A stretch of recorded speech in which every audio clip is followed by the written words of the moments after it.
Good morning. Today is Thursday, January 25th. Welcome to the Delta Stewardship Council meeting. Happy New Year to everybody. It is our first official meeting of 2024. I'd like to now have you stand for the Pledge of Allegiance. Did our flag disappear? Can you put Do an online flag?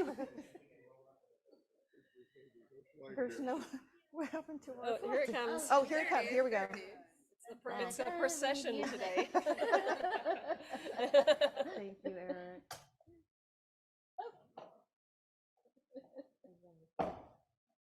Oh, no. Okay, thank you. I pledge allegiance to the flag of the United States of America and to the republic for which it stands, one nation, under God, indivisible, with liberty and justice for all. Thank you. Thank you, Eric. Save the day.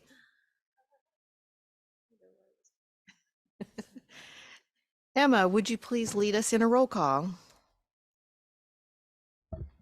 Yes, Madam Chair. Oh, before we do roll call, my apologies. Again, this is our first meeting under the newly adopted Bagley-Keene requirements. We will begin with a roll call in person for council members to establish a quorum, and then Emma will lead us in a roll call for in-person council members.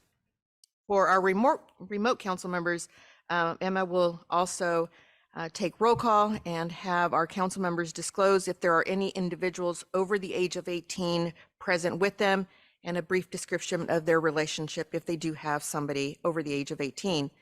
Additionally, the new Bagley-Keene requirements do ask for council members to remain on camera for the duration of the meeting if possible. And Emma, again, will lead us in that roll call. So we'll start with our in-person. All right, and Councilmember Hueso is absent.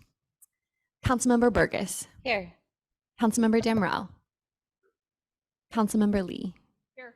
Councilmember Moranian. Chair Medueno. Medueno here. Thank you, Emma. And for our virtual council member, Councilmember Zingali. I'm here. And do you have anybody over the age of 18 in the room with you? No, I do not. Thank you, Councilmember Zingali. Wonderful. Thank you. We have established a quorum. It is now time for item 3, and that is for closed session. And we will reconvene at 9:30. So see you then.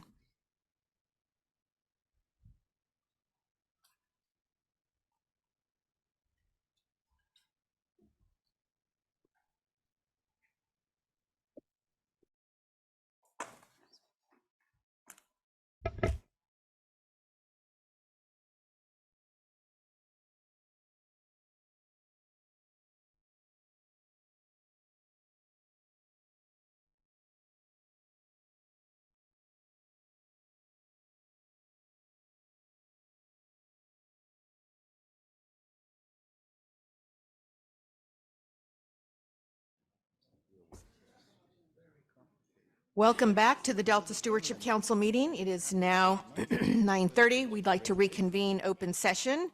We just came out of closed session and there is nothing to report. We will now move on to item 5, public comment. This item is for the public to comment on any topic not on the council's agenda. Any comments on items on the agenda will be taken during that time. Emma, will you please lead us on public comment? If any member of the public is interested in providing public comment on any agenda item during today's meeting, please send an email blue card to engage@deltacouncil.ca.gov as seen on the screen. Be sure to note your name and the agenda item you wish to speak on. When called, the clerk will unmute you. Great, thank you for that. We will now move on to Madam Chair, and there is no public comment. Oh, I was just going to ask. Thank you. We will now move on to the other item, and that is public comment. Are there any public comments on the items on the consent calendar? Emma, is there any public comment? No, Madam Chair, there is not. Okay. Members of the council, is there a need for any discussion on the items on the consent calendar? If not, I will accept a motion to accept the consent calendar as noted. Move approval? Moved by Councilmember Moranian, a second by Councilmember Burgess. Roll call, please. Councilmember Burgess. Yes. Councilmember Damrell. Councilmember Weso. Yes. Councilmember Lee. Yes. Councilmember Moranian. Yes. Councilmember Zingali. Yes. Chair Madueño. Yes. We will now move on to item 7, Chair's Report. I'll make it really brief. Again, I just want to welcome everybody to today's council meeting and wish everybody a happy new year. Today is, again, our first 2024 council meeting. Just a couple things that I wanted to highlight in some of the meetings that I've had over the last month or so. I did attend a National Heritage Area Advisory Committee meeting, and it's very evident that this really does become, the National Heritage Area becomes a really important part of protecting the legacy, the livelihood, if you will, and the sustainability of the Delta. And so it's good to see that there's a lot of movement, a lot of traction, a lot of support, if you will. And part of me also says, what is our role as the Delta Stewardship Council, again, in embedding ourselves and, again, what we have as a role and responsibility. So I see that there might be some really good opportunities for us to continue to engage, to continue to work and collaborate on this very important effort. Also, I had a great opportunity to join our executive officer, to have a meet and greet with Jennifer Kwan, who is the regional administrator for the West Coast for NOAA. And she's actually based out of Long Beach. Again, an opportunity for her to learn more about what the council does, our roles and responsibilities, and again, how we continue to work and collaborate with her office. And we have a great working relationship with Kathy out there. So again, just any and all opportunities for us to continue to spread the word and the wealth, if you will, about how we can continue to collaborate and be a key leader and convener in some of these meetings. Excited about 2024 and looking at Brandon right now because we've got some upcoming opportunities to, again, meet with some of our legislators, key legislators who who have jurisdiction in and around the Delta. We did have a couple meetings scheduled for next week with specifically Assemblymember Lori Wilson and Senator Dodd. Unfortunately, we're going to have to probably reschedule one of those, or if not both. But again, really excited to continue to have these really important discussions, opportunities to meet with our legislators. And at this time, I would like to ask, I know that Councilmember Burgess, you have a couple of reports that you'd like to report on, and I'll extend the invitation to the other members of the council as well. So we'll start with you, Councilmember Burgess. Thank you. Yeah, I was invited by Senator Glazer to do a tour of the Delta with him and his staff. And I really appreciate the enthusiasm and openness that all of them showed in learning more about the Delta. And one of the conversations that we had related to the Delta was related to the subventions program.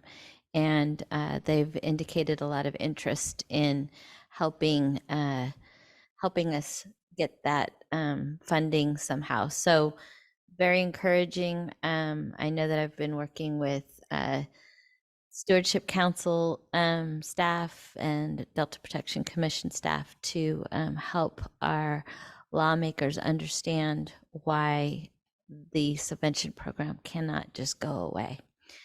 I also had the pleasure and honor to get to go down to Southern California to do a tour with Metropolitan Water District. We visited San Diego and Los Angeles, met with a lot of the different agency representatives, and got to see the challenges that our state has with the state water supply, and whether it was San Diego using technology to recycle water to Compton, who is dependent on wells that need to be updated. And it was a really interesting tour. And I got to talk to them about the subventions program, and they were very interested in helping us make sure that we are protecting all levees in the Delta. And so we may have some assistance in that. But it was a very interesting and encouraging visit down there. So that's my report. Excellent. Yes, Councilmember Hueso. By the way, I was thinking about you when I saw that flooding and all that water in San Diego. Yes, thank you, Madam, very much, Madam Chair. And that's precisely what I wanted just to share with the community today, just generally having been there that day and kind of witnessed the amount of rainfall and witnessed something, having lived my entire life in San Diego, that I had never seen before, and being familiar with the history of San Diego, something that really we've never even recorded in our history before.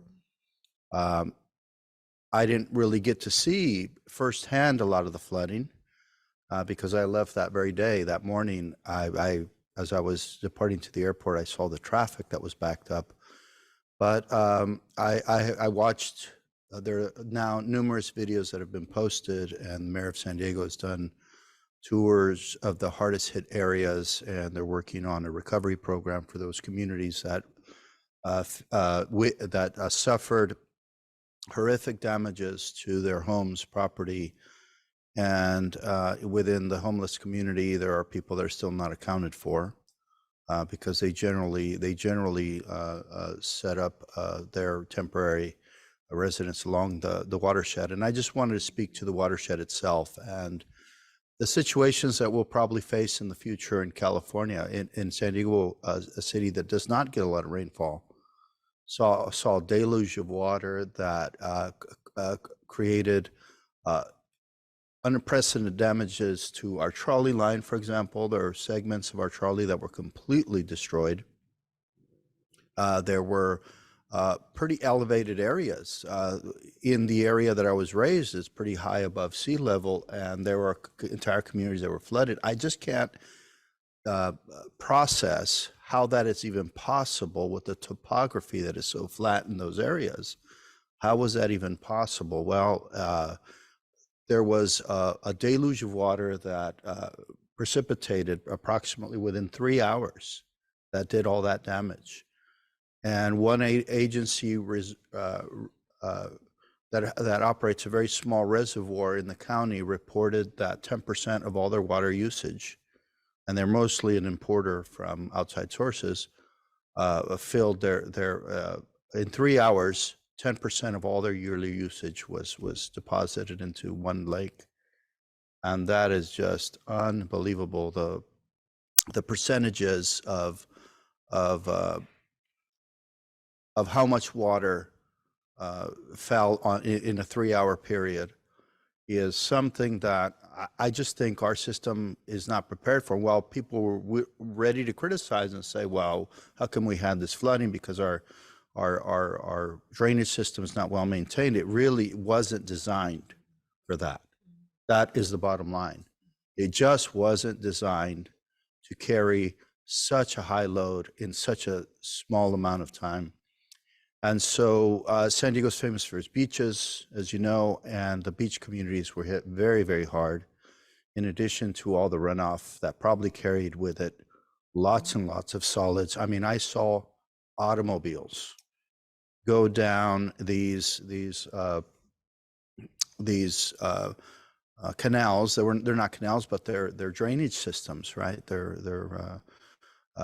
And they weren't in the drainage system to begin with. They were washed away from streets that were much higher than the drainage systems. The drainage systems overflowed so much that they captured cars that were parked nearby. And that tore down fences. It destroyed the tracks on the rail lines. It flooded homes. So my heart goes out to all my native San Diegans that are suffering right now enormous damages. Businesses, warehouses, restaurants were flooded. Homes, churches, entire neighborhoods were completely underwater. And it really is a tragedy, but simply it's also Mother Nature providing a warning to Californians and the rest of the world, saying future events are going to become more violent. And how do we plan for that? How do we ramp up infrastructure that's 100 years old in many parts of the state to retrofit it for the modern weather patterns that are going to be much more ferocious and devastating? And that's just something for our consideration here as we look at the Delta and what a rain event with that intensity could also do to the Delta. Thank you, Madam Chair. Thank you so much, Councilmember A Wesso. question, if possible. Yes, absolutely. Is there, I mean, I know that City of San Diego has a pure water program and all that, and how much of the facilities are there and we're capable of capturing the stormwater at all? So the pure water facility is not really designed to capture rainwater, and our reservoir system is, and that is only it only captures a very small percentage. So pure water is a recycling program it is designed to employ the reservoirs where water that is treated can be used to put into reservoirs to depending on, because San Diego, I'm very proud to say, having been part of approving that program at the city level and also approving other projects on the Coastal Commission, I'm very proud to say that San Diego has become pretty resilient with regards to water, because we rely less on the California aqueduct transfers than probably Los Angeles.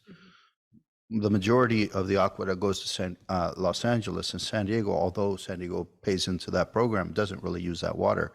We use more a combination of rainwater. We have very, very small aquifers that San Diego is working on recharging, and Colorado River. But we also have a desal project that provides a very large percentage of water to San Diego when the other sources are dry. So if we're using a lot of rainwater, for example, we don't need desal. And if it doesn't rain or the Colorado River is not providing enough water, San Diego can ramp up desal and use that to enhance its supply and provide reliability to there's the no system. stormwater capture infrastructure yet in a significant. Not stormwater. Stormwater really goes into the gutters and into the ocean. All of it goes into the ocean, and it's. I mean, how do you? San Diego is a city of canyons. Really, it has very complex watersheds that are quite. I mean, there's lots of. It's not like a basin. It's all on higher ground. Only the beaches are at level, and there are several canyons. So it's possible with a rain event like what happened, what we saw was the canyons flooding, the creeks flooding, the watershed areas flooded. Because water is forced into very narrow passages, and it's simply because of the topography of San Diego. If you see a map of San Diego, and its homes are generally built on higher ground, and you'll see some homes built along canyons, and the roads are on the bottom of the canyon. So that's why all those roads were flooded during the rain event, because they served as rivers for the water to come, as conveyance for rivers. As the water flowed, it overflowed the drainage, and it went into the street and took the cars with it. So it makes it very hard to store water, to capture water. It makes it so we don't have a watershed. Watersheds are usually, as many of you know, located along basins or flat areas along where rivers flow, and we mainly don't have rivers. We have creeks, and our rivers are the rivers that are big don't get a lot of flow during the year. So they are seasonal rivers like the San Diego River, the Otay River. All of those rivers are seasonal and usually have a very saline estuary because they don't have a regular flow like the Delta would, that has a yearly flow. And those flows have been not as dependable, similar to the abundance that you're having down there that you're not wanting because you're not prepared. I think it kind of talks about, and that's why I like the Independent Science Board looking at things, is that with climate change, where we're seeing less precipitation in certain places or snowpacks, and then more precipitation in places that haven't traditionally had it, we're going to have to figure out how to adapt to these changes. And if there is a pattern, then, you know, having more opportunities for stormwater, you know, storage or whatever it is. But it's interesting because down in Palm Springs, they got a year's worth of rain in one day during one of their events. And you, Maria, you were talking about a storm, a 1,000-year storm. 1,000-year storm. And, you know, in my neck of the woods, early last year, we had, you know, something similar. And, you know, so how do we prepare for that? And while we're dealing with it, also maybe capture it, because that might be what we have to do. So very interesting. And this wasn't agendized, but thank you for letting us talk about it. Thank you. Yeah, no, absolutely. I think that these are important discussions that we should have. And again, when I saw the news and I saw the devastation in San Diego, Councilmember Hueso came to mind, and I thought, my goodness, the higher concentrations. And I'll just put in another real quick caveat. So yesterday, that's why it wasn't on my notes, we actually had a briefing from the state water contractors, and we were talking again about, you know, how everything is changing. We had the Alameda County Water District, Santa Clara Water District. Jennifer Pierre, who is the executive officer, gave us just a stellar presentation. Councilmember Lee was part of it. Councilmember Hueso, you were part of it as well. Again, it's really important for us to understand, again, the dynamics. Never, obviously, had San Diego seen anything as concentrated as that. We do need to be prepared. We do need to understand more.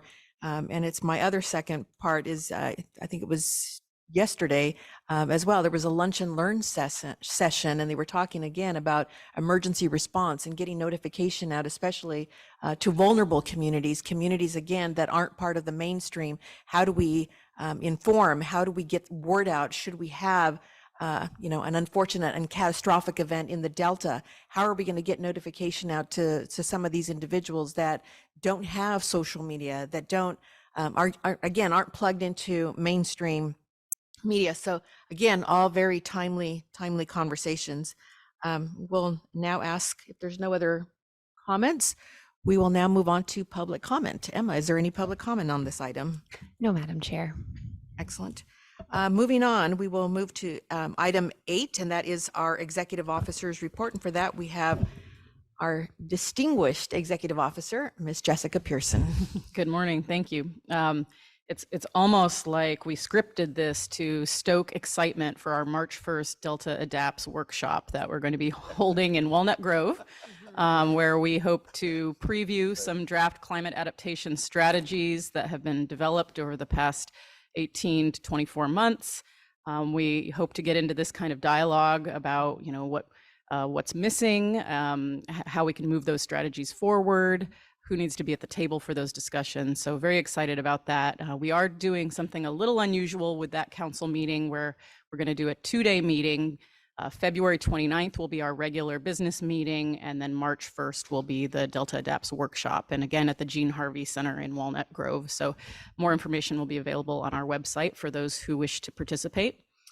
Thank you for mentioning the meeting and briefing we had with the regional administrator, Jen Kwan from NOAA Fisheries. It was a great opportunity to brief one of our federal partners on all of the activities that the council has going on, and really to discuss areas for further collaboration with NOAA and National Marine Fisheries Services, especially on Delta science and science governance. Those were some topics that were of interest. Also earlier this month, I joined my colleagues Bruce Blodgett from the Delta Protection Commission and Delta Conservancy Deputy Executive Officer Karen Burr in presenting on our respective Delta agency roles and missions to the newly selected Delta Leaders class. That was earlier this month. This program is in its, I think, 7th year, and it aims to identify emerging leaders in the Delta and deliver skills and tools to enhance their contributions to the Delta community and really help them understand the pieces of government that are affecting their life in their region and how they can better participate. I'm so happy to be a part of that. Next week, I'll be participating. I've been invited to be a part of a panel discussion at the National Academies of Science, or NAS, event where they are kicking off a review of the long-term operations of the state and federal water projects. That's at the request of the U.S. Bureau of Reclamation. Specifically, they've invited a range of state and federal agency representatives to talk about how their respective agencies' work relates to water project operations. Through Science Program Manager Dylan Stern, we are supporting NAS in coordinating this review, given our broad network of subject matter experts and expertise and experience in facilitating reviews on similar topics. You'll certainly recognize some of the names of that NAS committee membership. It's going to be chaired by former Delta lead scientist Peter Goodwin, and also former members of the Independent Science Board, like Dr. Steve Brandt, Dr. Jay Lund, Dr. Joe Fernando, and other familiar names are on that panel as well. So looking forward to the outcomes of that review. I'm pleased to announce that Eva Bush, who is an environmental program manager in our planning division, was selected as part of this year's Water Education Foundation year-long Water Leaders program. I was fortunate enough to participate in this program in 2007, where I was actually paired with our former chair of the Delta Stewardship Council, Randy Fiorini, as my mentor, and well, the rest is history. We have had one new covered action certification since our last meeting. On December 22nd, the city of West Sacramento filed a certification of consistency for implementing ecosystem, water quality, and recreational improvements at the Bees Lake site. This is along the west bank of the Sacramento River in the city of West Sacramento, Yolo County. The project site restoration includes focused removal and control of invasive species and planting with native species to enhance ecosystem function. There are water quality components as well. The public review period for potential appeals was open through January 22nd, so it just closed and no appeals were filed, so that project will move forward. We sent a couple of comment letters since we last met. On January 17th, the council sent a letter under my signature to the chairs and members of the Senate Natural Resources and Assembly Water Parks and Wildlife Committees. This was regarding the completion of the updated Delta Levy Investment Strategy, which was a mandate in the Delta Reform Act by the legislature to the council. The letter highlights the accomplishment of promulgating the regulation, which took effect January 1st, and we really stress, as Councilmember Burgess mentioned, the urgency and cost effectiveness of sustained and targeted funding for Delta levee maintenance and improvements, especially in the face of climate change. So we are contacting legislative offices, and Brandon Chapin is reaching out to staff to offer an explanation of the matters in that letter and offer any briefings if we can provide those. We also sent a comment letter on January 19th to the State Water Board on their draft staff report.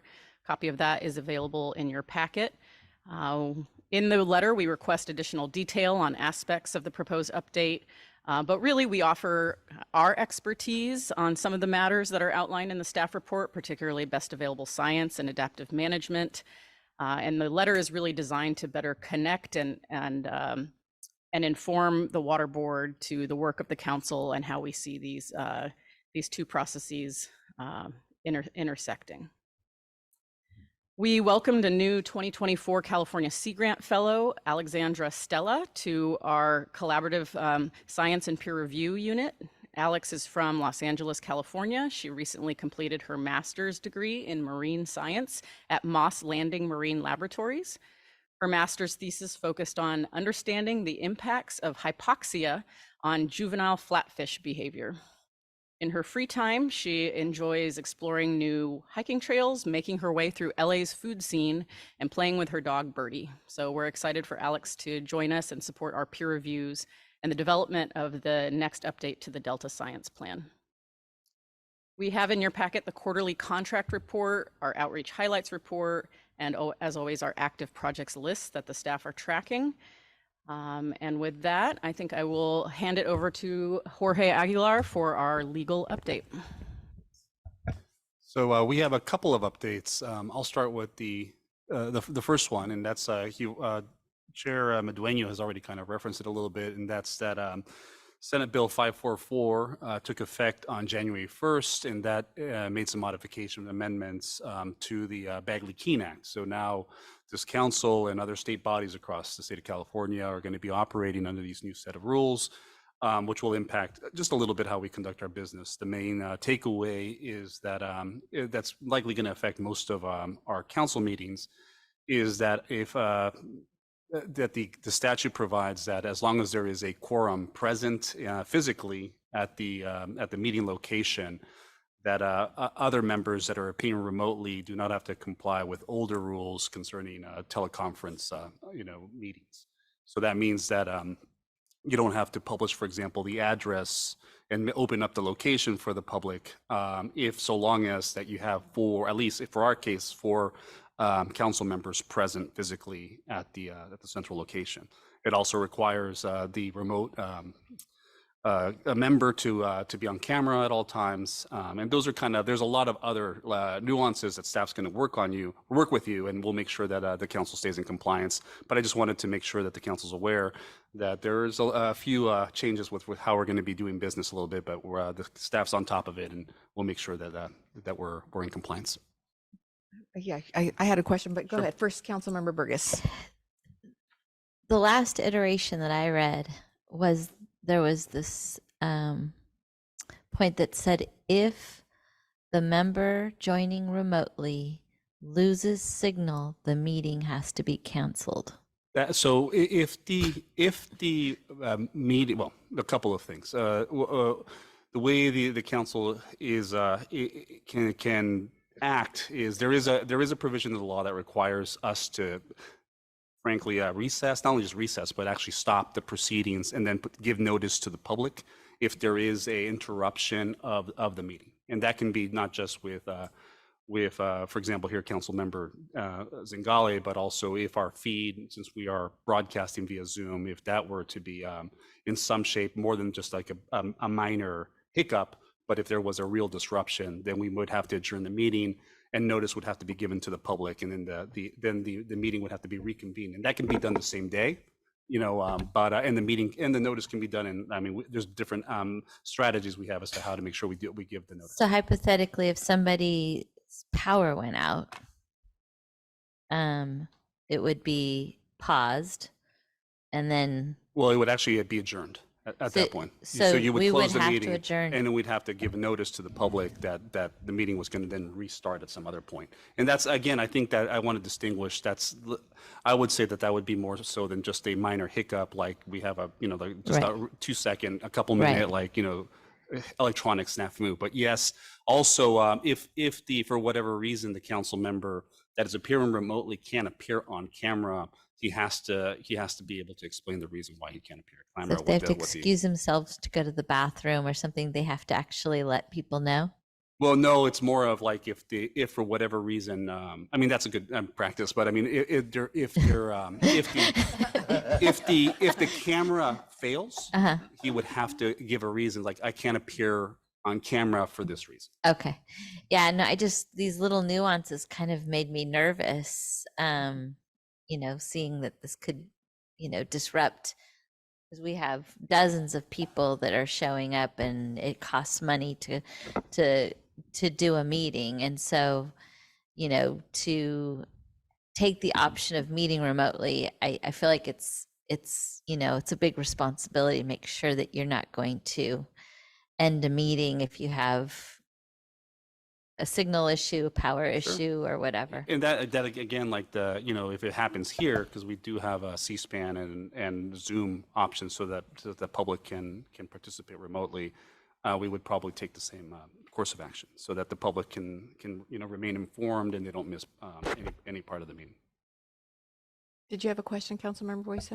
Just a little comment about how this is so important for the members themselves to be aware that using technology in this process does create challenges that we always have to be aware that any interruption in service could really change the message of what is being and maybe confuse the decision makers in what they do. So it's, I guess, really important that we try to attend the meetings, number one, and that if we do opt to use technology, that we're very conscious of the limitations of that technology and make every effort to make sure that the public is aware of the conditions that we're.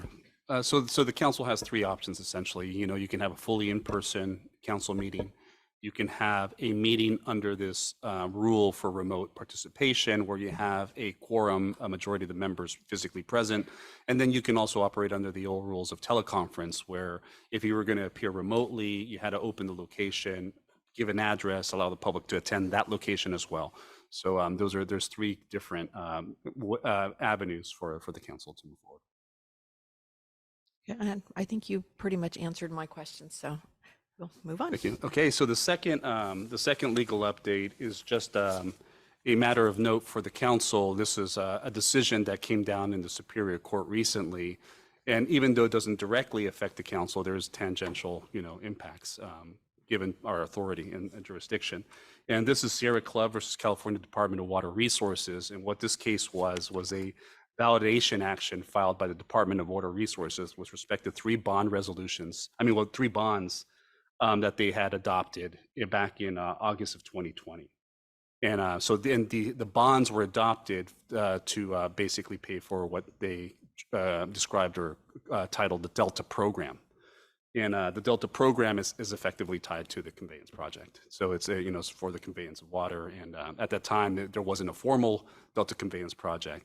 But ultimately, what happened is DWR filed a validation action. A validation action is essentially an attempt to get judicial confirmation. You're taking almost initiative to get judicial confirmation of the authority to issue the revenue bonds. So DWR filed a suit in court to basically get the court to validate its efforts to get the bonds, to validate these bonds. What happened was many different parties defended against DWR's validation action, but there was also a CEQA petition for writ of mandate filed by several other parties. And that was all consolidated and went to trial. The CEQA claims were dismissed on summary judgment by the trial court.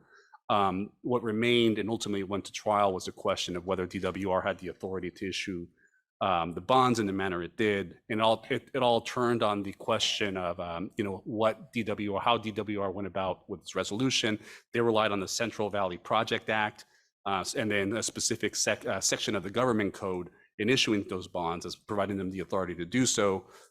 There was a litigation over it, a trial, and the court ultimately found that DWR did not have the authority under that specific act to proceed with the bonds. So the court actually ruled against DWR's validation action, which in essence finds that the bonds were not valid. Not valid, okay. So that's the only legal update. Great, thank you, Jorge. Any questions? I'm sure I have a question on Sure. legislative before we move from on SB 366. Establish an interim target of 10 million acre feet by 2040. I think this was the previous report that we had. We're about to move into the legislative update. Okay. So Okay. maybe Brandon, you want to come to the table? And Minachi? Thank you. Thank you. This is a part of your report. The legislative is under yours. Yes. But it's a separate report. Brandon's your man.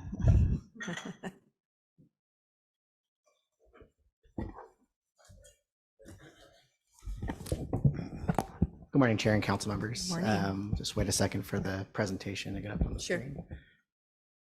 And then, Councilmember Marani, and I'll be sure to cover SB 366. All right, if we can go to the next slide. So Happy to be here for the first ledge update of the year. The legislature is back in session. They've been, for the past month or so, going over what are called two-year bills. These are bills that were introduced last year that might have missed a deadline or just didn't progress, in which case, if they're in the original House where they were introduced, they have to be out by the end of the year. And I'll cover some of those in a minute, but we're first going to start with the budget. So the governor introduced his proposed budget on January 10th. The total budget is the proposed budget is $291.5 billion. And this is also to address an approximate $38 billion shortfall. The way that he has proposed to address this shortfall is through delays and deferrals of various different funds, some clawbacks, and then also tapping about $13 billion from the state's reserves. Some Delta specific or Central Valley specific items that may be of interest to council members. There is about $31 million for specific Central Valley risk projects. These are outside of the Delta, but it does include about $11 million for the Yellow Bypass Fix in Place project.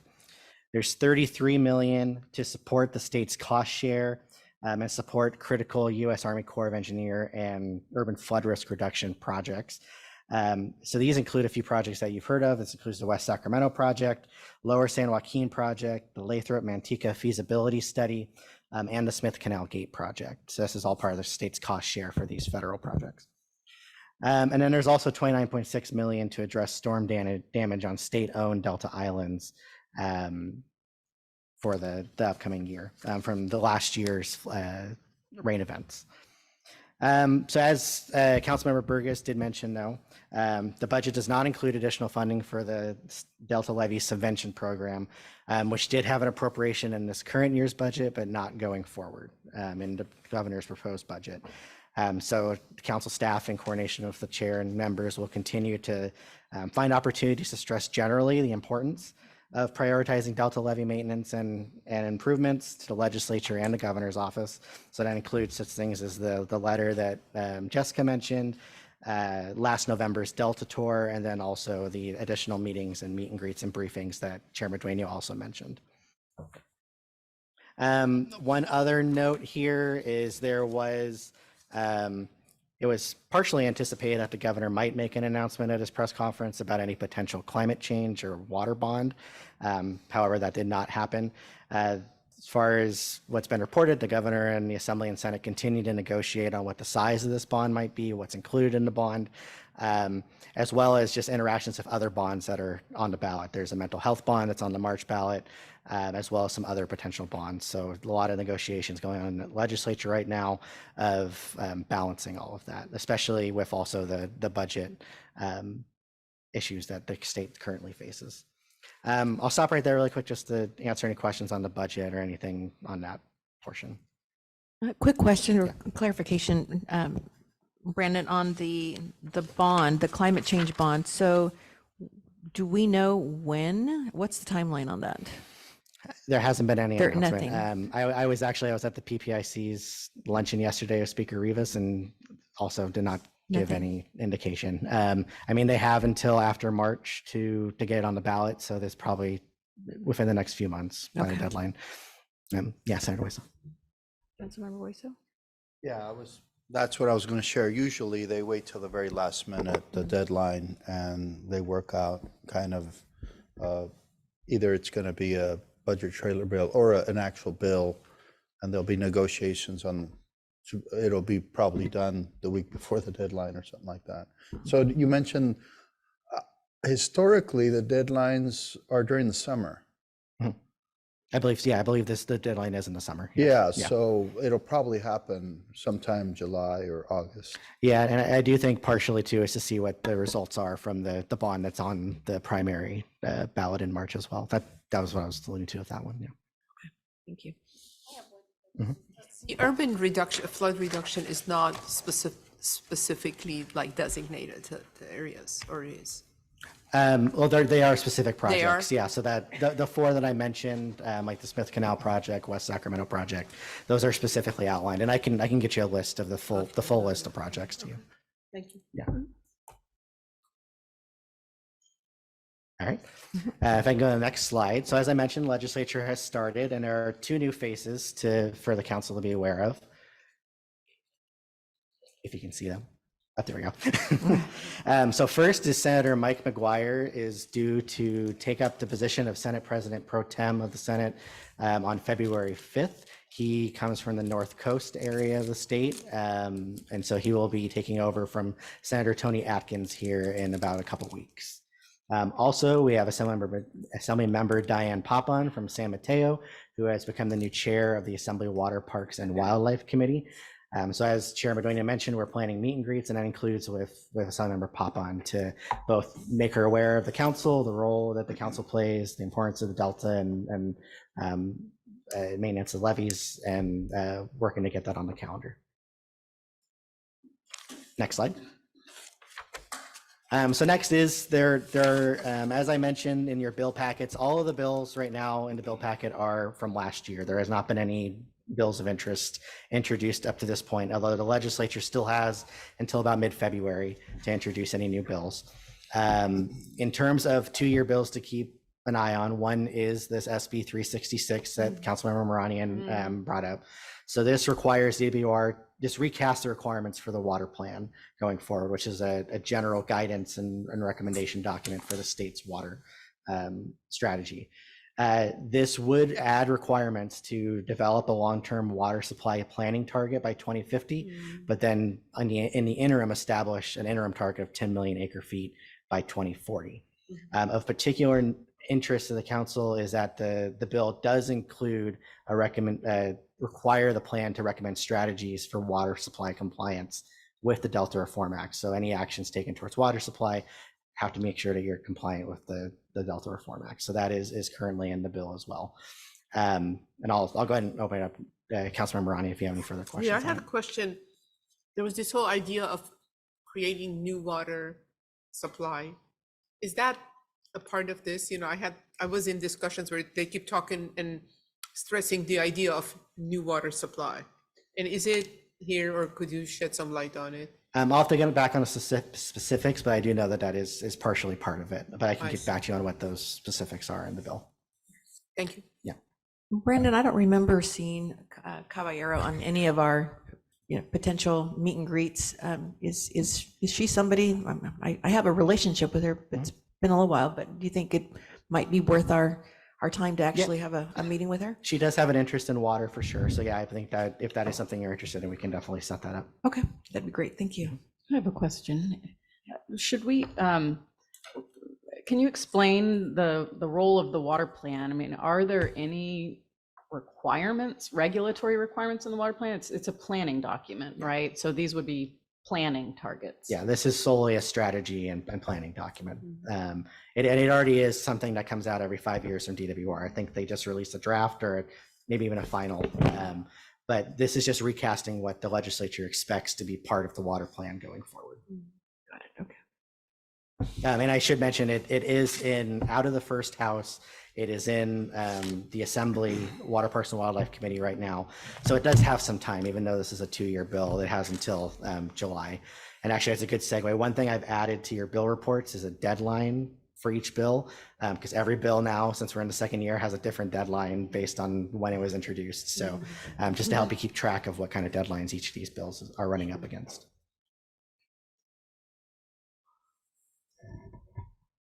Any other questions? With that, I will go ahead and pass it over to our executive fellow, Minachi, to go ahead and give an overview of a new federal bill. Hi, my name is Minachi Ariapan. I'm the new executive fellow for the Delta Stewardship Council. And can we switch to the next one? Yeah. So I'll be presenting HR 6476. This is a new bill introduced by Mike Thompson to the House of Representatives. It would add the Rio Vista Depot to the current Sacramento San Joaquin Delta National Heritage Site. So as showcased in the map, if you look to the red box, that's a zoomed in picture of what would be added to the current heritage site. The Legislative Affairs team will continue to monitor this bill and update you as it goes through the federal process. Thank you. Thank you. Any idea why it wasn't included in the first part and why it's being included now? Any ideas, speculation? That's a good question on why it was in the first place. I know it's something that's being worked on to include, but yeah, maybe Councilmember Burgess has some insight. I don't know, but that's the official answer. But I mean, Stockton wasn't included either, and parts of Stockton, and so there are definitely areas that are that it was before me, and it doesn't make sense. But what we're doing at the Delta Protection Commission on the NHA is we're going forward with the parallel of including these important areas that should have been included in the first place, but we don't want to stop the inertia and, you know, get things done when we know we can add it in as we go. So I appreciate Congressman Thompson doing that. I know that there will be efforts to include Stockton and probably a couple other areas in the future. Great. Okay. Thanks. Thank you. And I believe that's it for the ledge update. Okay, thank you both very much. Great job, Mina. Okay, and now we're going to move on to our presentation of the Delta Stewardship Council's 2024 annual report. So I'd like to invite Abbott Dutton and Brittany Young from our communications team up to the table.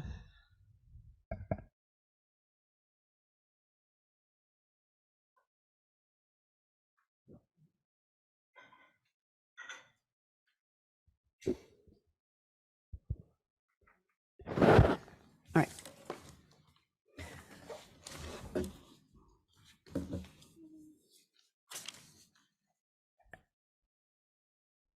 We're running our own slides presentation, so we need to get it set up. Okay, no worries. And welcome.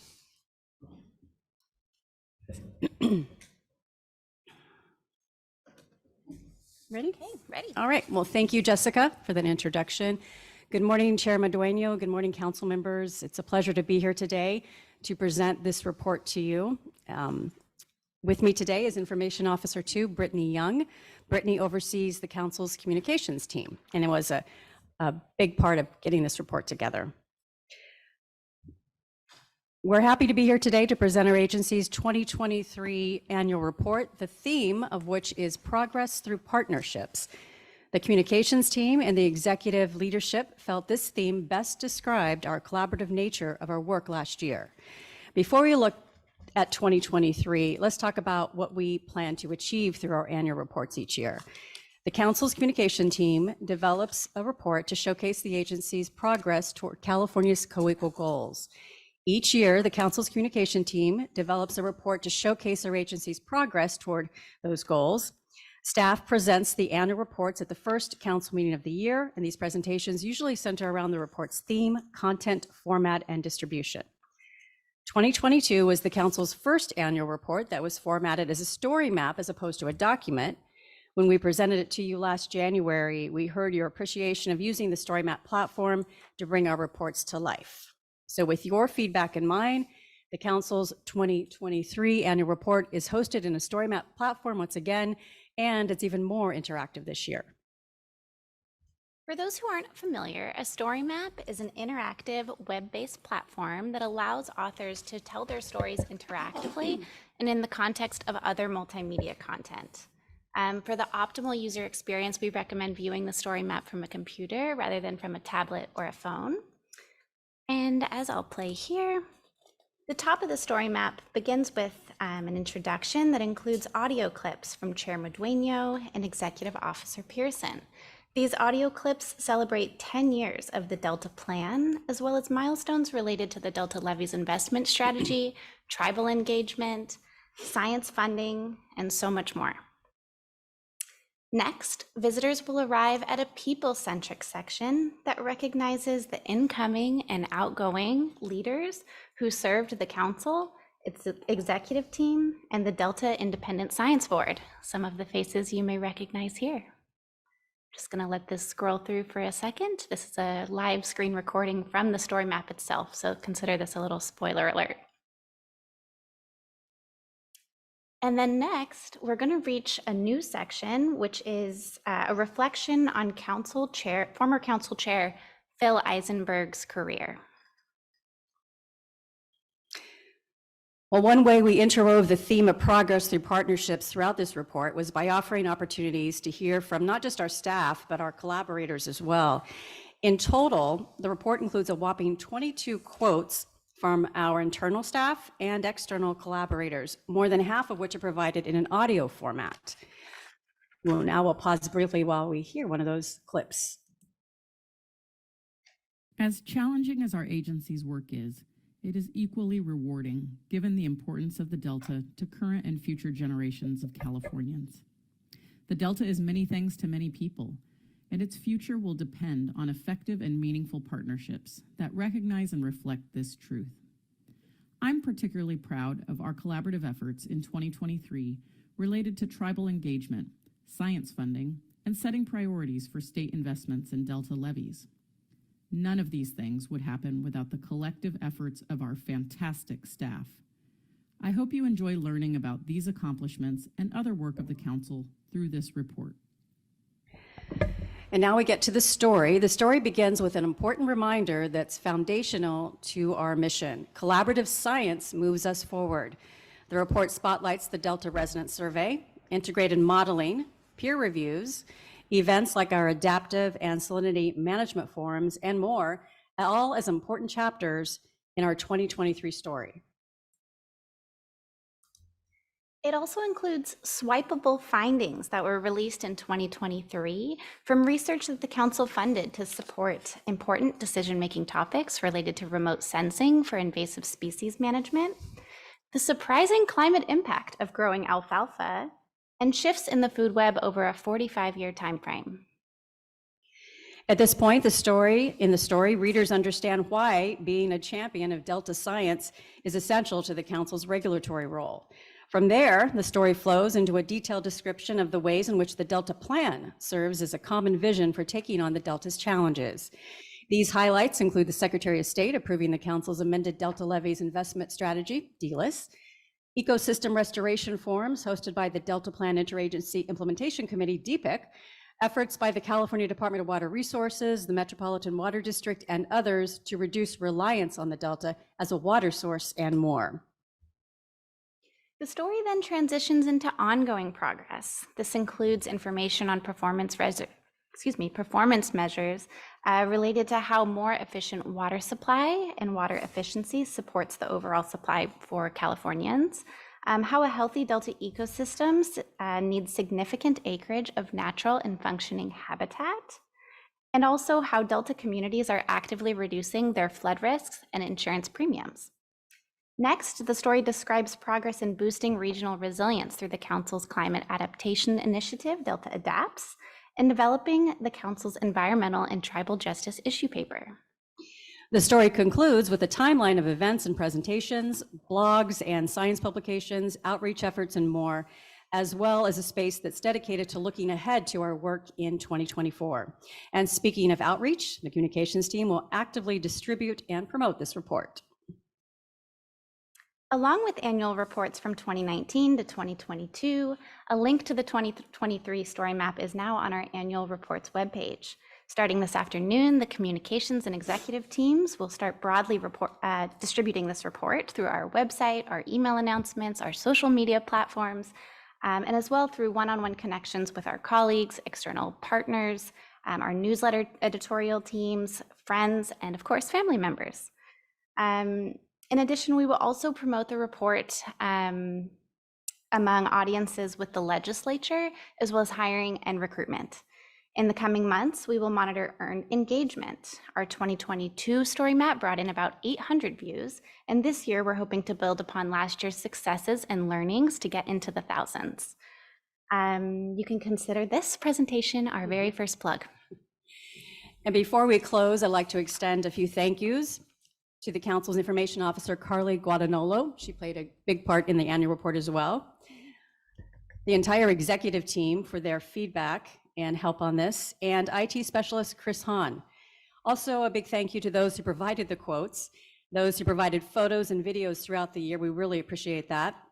This includes the California Department of Water Resources, the Delta Protection Commission, the Delta Conservancy, and the Sacramento Bee. We also want to thank AIM Consulting for graphic and editorial support. And last but not least, the staff of our agency, you, the council members, and our partner organizations. The council's annual reports are made possible by their work and yours. We hope you enjoyed reading the council's 2023 annual report. An information sheet, it's a two-page sheet with highlights of the report is available on our website now, and printed copies are available on the meeting materials table in the back. We hope you grab some and share them with your networks, and also share the annual report as well. So thank you. That concludes the presentation. Thank you. And we'll take any questions you might have. Wonderful. Thank you so much, ladies. I think we're going to start with Councilmember Zingali. Thank you, Virginia. Yeah, I was one of the board members who was supportive and excited about the Story Map platform, and it's just terrific to see it visually come to life. I'm really excited to share it with everyone I can, and just wanted to congratulate you guys on the work here. Thank you very much. Councilmember Burgess. We have to do these reports because it's our, one of our responsibilities. It's about, being accountable and all of that. But for years, these reports were created and then put on a shelf. And today, this creates some interest. And what I've heard, and I don't know if you can measure this, but what I've heard is that when someone has, the visually or the hook that gets them, they're going to spend more time actually listening, reading, figuring it out. So great job. You just checked the box of creating the report that you're supposed to. But what I think you did, what we're doing, is taking it to the next level, which is to engage people so they actually understand what we're doing and why. It also helps them possibly get on board and be able to help. And so what you've done is innovative, creative, and truly in the spirit of trying to reach more people. So good job. Thank you for that. Thank you very much. I'm just going to put in my 2 cents. When I first came on the council, I think that was one of the things that I wanted to really mention, and that is we need to make it more stimulating. And I'm one of those kinds of people. I need to see it in brought to life, if you will. Maybe it's just because of my background, but I think, ladies, I think that you have done just an amazing job. I really want to applaud you. And much like Councilmember Burgess said, we can go out and hand a booklet out to somebody, and it may just collect a little dust once in a while, right?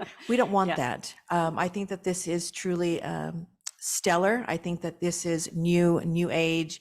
I didn't even know it was called Story Map platform, but we'll use that when we meet with our friends and allies and legislators. It is the Story Map platform, sir. Get with the program. It's the new age. Right. So no, I'm really excited about this. You can count on me and Brandon making sure that we get this over to those that we are meeting with.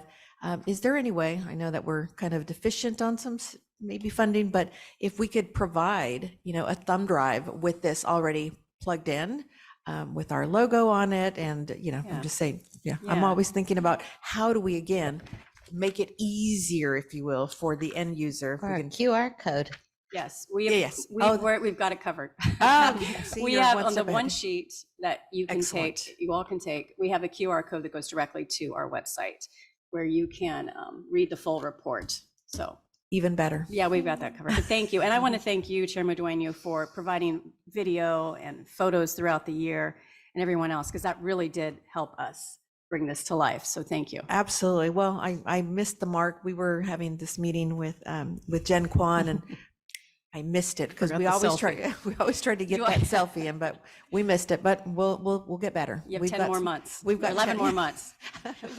We'll catch up. Don't worry. Thank you. Again, thank you so much. Great effort. And again, I want to applaud you and everybody else that had to say. I know Carly's over here. She's like, I was there too. Yeah, Carly. Yes. Thank you. Thank you very much. It's a team effort. Team effort. Great. For Thank sure. you. We appreciate it. And can I just put a plug in? I should have done this.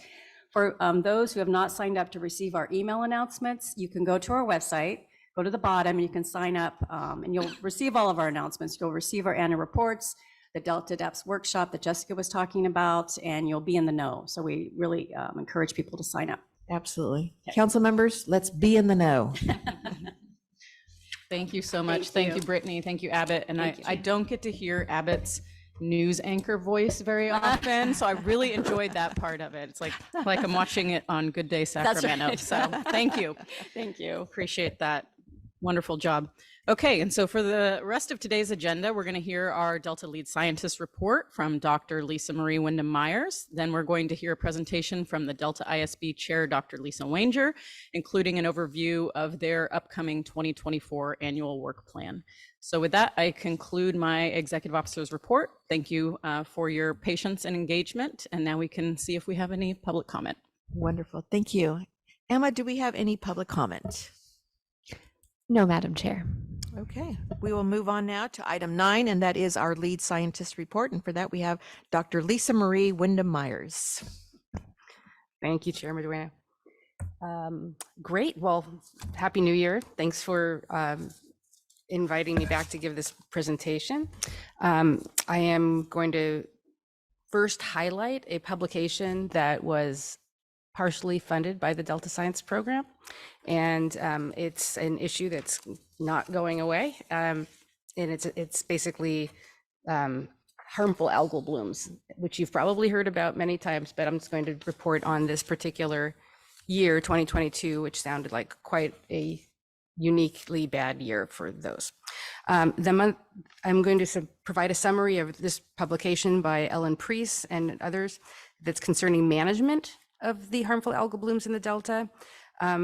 In particular, we're going to be talking about cyanobacteria. It's a blue-green algae, and it generates toxins that can affect the health of fish, wildlife, and humans. This study focuses on how nutrient loading affected the blooms in the deep water strip channel and in the Stockton waterfront area in the summer of 2022. And it presents 4 categories of management actions to mitigate the occurrence and impact of these blooms. So again, we call these CHABs, or cyanobacterial harmful algal blooms, because there's just so many different kinds of harmful algal blooms. They're becoming increasingly persistent within the San Francisco estuary. It's due to the effect of things like increased temperatures in the water, extreme climate events, and of course, over-enrichment of nutrients in the water, which is usually what people point to as the problem. CHABs are harmful to ecosystems, can result in large fish kills when they occur.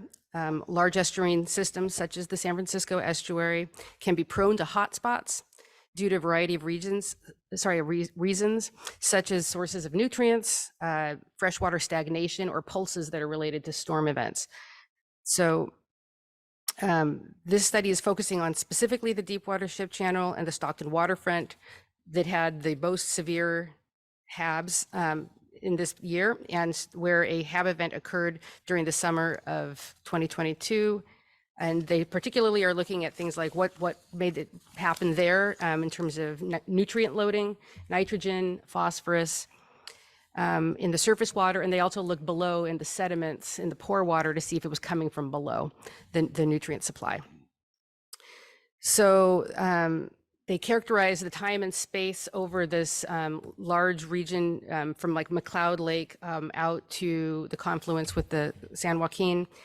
And while there were other species present, this microcystis that you can see in the picture on right there at the Morelli boat ramp is a colonial blue-green algae, and it was the most abundant algal species present. It was found that nutrient concentrations in the Stockton Channel were particularly high, even for this region, which is normally high. And they were tied to things like static water flow and a potential combination of sources. There's no one particular source of nutrients they point to. There was a large nutrient pool in not just the water, but also the sediments below. And there were high concentrations of microcystis at all 8 sites in the study, but especially Waterfront 3, which is the edge of McCloud Lake that's near Morelli boat ramp. They had the highest density and the most severe bloom. So you can see here in this graphic some of these high concentrations of chlorophyll A or sorry, I should say of overall chlorophyll, which was, those values are quite high. They're not totally abnormal, but they're in the higher, like 99 percentiles of what we find in the bay and delta. So waterfront 3 was consistently the shallowest site. It was also the warmest site, and we know that microcystis grows well under those warm conditions. The bloom led not only to toxin productions, which is not in this paper, but it's coming up in their next paper, and it was likely the bloom led to a high pH because that's what photosynthesis does. It brings the pH up, and it also raises oxygen levels. So it's higher oxygen in that place, but it creates a positive feedback loop by which the cysts of the algae can just persist in the sediments, and it just keeps going. It sort of reinforces itself, becomes a positive loop with high nutrients and high pH, and then more organic matter in the sediment.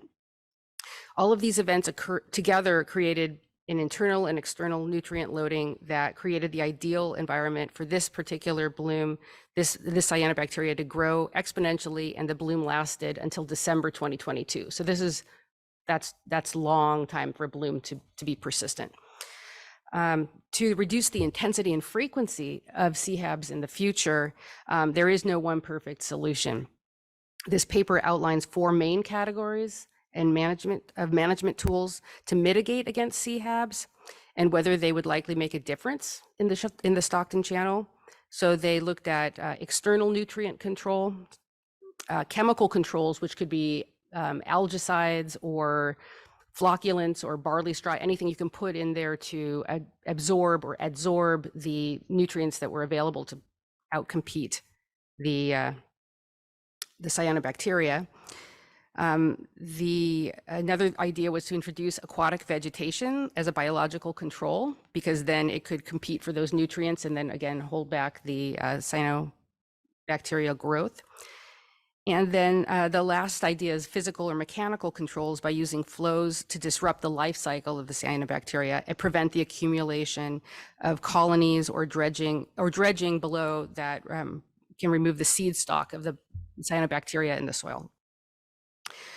So, for example, even though reducing the nutrients added to the system would be ideal in the long term, it's not clear that that's going to solve the problem here, because the nutrients were so high, and it wasn't necessarily where the bloom was happening is where the nutrients were the highest. So instead, they suggested in the short term increasing the recirculation of water, particularly in this waterfront 3 area, to help reduce a CHAB bloom in that area. They also noted that there was oxygen diffusing bubblers along the waterfront that have been used to alleviate the low dissolved oxygen concentrations that persist in that area, but they didn't provide enough turbulence in the water to break up these kind of scummy colonial algae that you can see here in this picture. So just the physical disruption can help flush things out and prevent future long-term persistence of these. So this area of expertise in CHABs, we have a lot of it in the Delta in general, but in particular, the Delta Science Program is hosting a HABs monitoring workshop, bringing this community together, again, partnerships amongst these different experts in different agencies and institutions. They had a workshop in 2022, and they've been facilitating the development of an interagency monitoring strategy since that time. The authorship team is releasing the draft HABs monitoring strategy for public comment this spring, very shortly, and it's going to host a Delta Agency Science Work Group, DASW, meeting to discuss shared community implementation of the strategy. So we are actively working on this issue because it's probably not going away anytime soon. Any questions on this particular paper? I do, and so does Councilmember Burgess. Yeah, please. Thank you. So this is an issue that I don't think people really recognize unless they live right near the water or they're interacting. I know in our county, to identify where the algae blooms are is kind of a hit or miss thing, because we have to go look for it. I mean, sometimes it's obvious, you can see it, but a lot of the time we don't know. And so one of the challenges is that there isn't any funding that's dependable for us to do it. And there's so much in our water bodies. It's not just in the Delta, it's in some creeks, it's in lakes, it's in reservoirs, you know, so it's all over the place. So one of the challenges is being able to identify when it's happening. And it's harmful, because you're using that word. I know it's harmful, like for dogs to jump into this water. When I worked with East Bay Regional Park District, we had numerous dogs that died or got very sick because they jumped into, you know, water bodies that were affected. And I know that in Discovery Bay, we've had those issues as well. What other ways is it harmful? Does it harm our water supply? And does the treatment of it harm our water supply? And who is it? What is it harming? That's my first question. That's a great question. Thank you so much, Councilmember Burgess.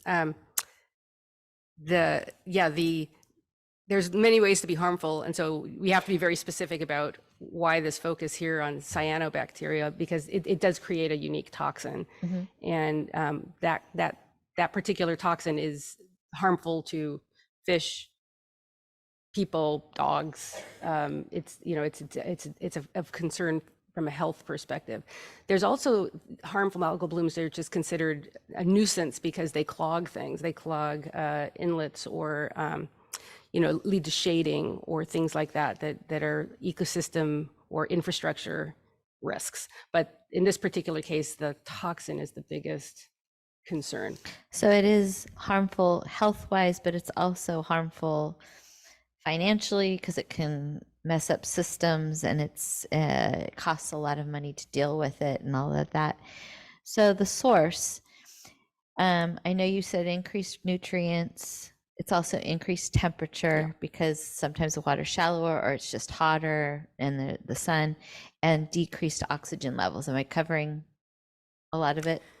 Yeah, when you have the bloom, it actually increases the oxygen levels, which is counterintuitive. Right. But on the other hand, yeah, it's a very hardy species. So if you had hot, low oxygen water, it would happily. And the turbulence is what usually is helping move the oxygen, and the bubbles that you were talking about. When you're dealing with a large water body, you can't put enough water bubbles in there to really do it. So the increased nutrients, we're seeing that because of the background, kind of what's in the soil, there's less rain, and so the mix of fresh water and runoff, why do we have increased nutrients in the water?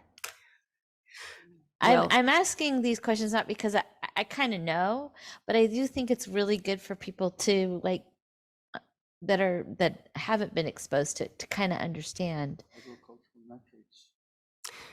Yeah, there's multiple sources of nitrogen to the system and phosphorus to the system, which basically, once phosphorus is in the sediments, it's really hard to get it out. It'll just keep resupplying itself under anoxic situations in the soil. So yeah, flushing can help get the nutrients out. But if it's in the soil, it's harder to get out. Right.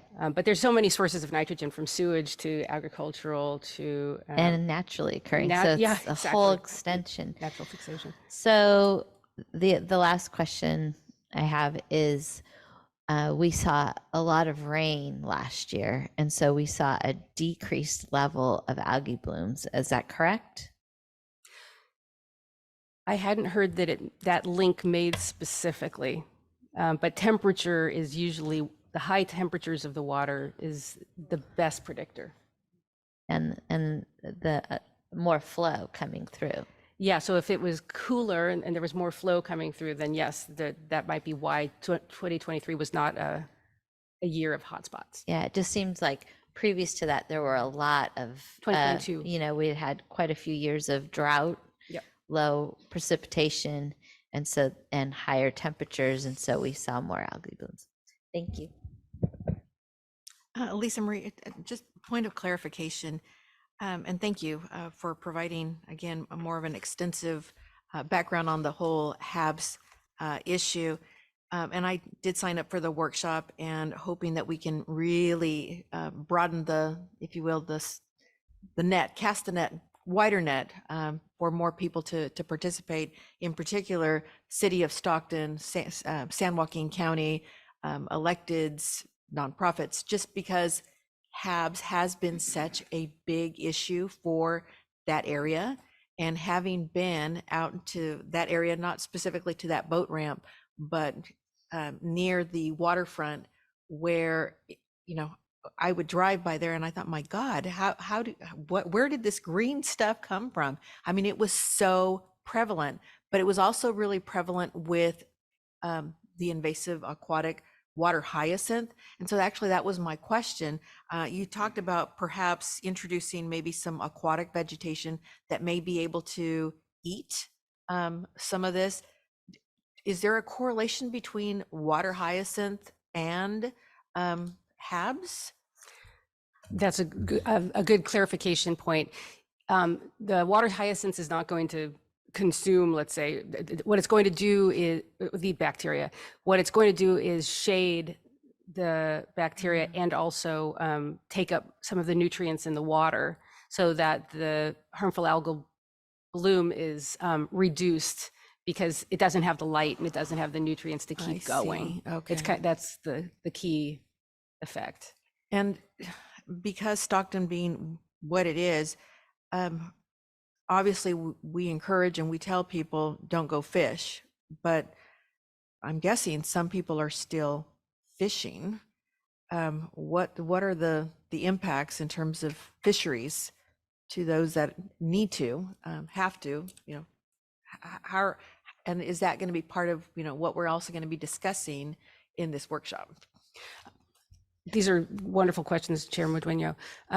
The key problem with fish is that there's many different species of fish and they all have different impact. One of the points that's been made by these authors in particular is fish having sublethal effects. So they might be easier to catch because they're very sluggish, or, you know, having a negative biological response to the toxin. But in terms of risk to humans from that pathway, I haven't seen that really well described in anything. You know, I have to look into the health literature. I don't know, unless somebody in our program knows something about the health literature, which I do not. Great. Well, I'm really looking forward to the workshop. It's 2 days from what I understand. I signed up for 1 day and I thought, oh, I think I missed 1 day. So looking forward to it. Thank you. Okay. Great. All right, then. So I'll just keep going. Keep All going, right, yeah. then let's move on to the Delta Science Program activities. And there's a couple of conferences to point out, and some syntheses of work that's been completed. So the first one is the 2024 Bay Delta Science Conference, and it's great to be able to save the date. We're set to do this. The DSP is excited to announce the 12th biennial Bay Delta Science Conference, which is going to be held in person at the Safe Credit Union Convention Center in Sacramento from September 30th to October 2nd, 2024. The Delta Stewardship Council's Delta Science Program and United States Geological Survey support has basically been able to co-sponsor this event every 2 years since 2000. And this year's theme is a good one, I think we'll agree, is cultivating connections in a dynamically changing environment.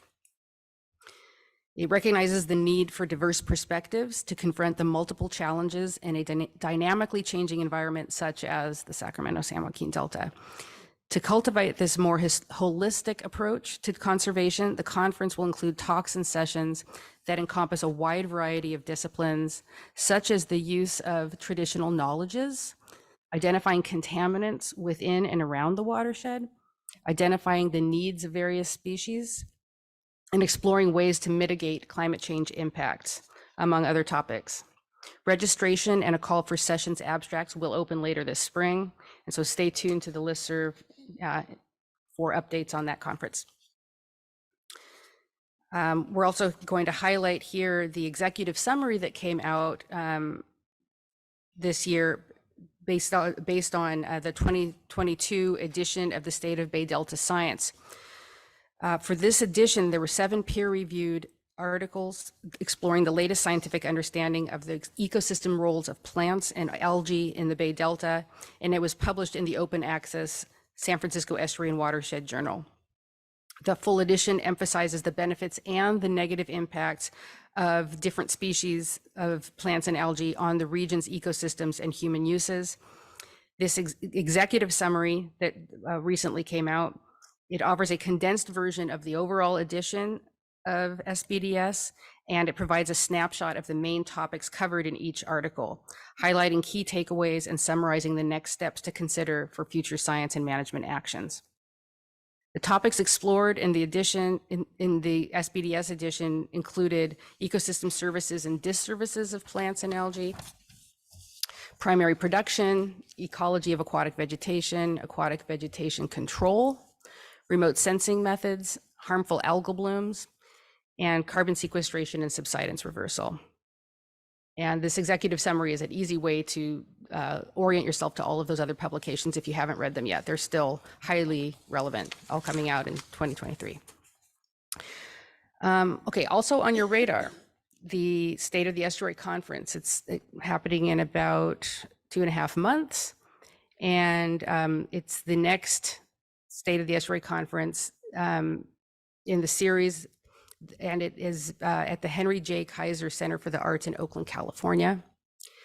The San Francisco Estuary Partnership organizes this event every 2 years to highlight the current management and ecological health of the San Francisco Bay Delta Estuary.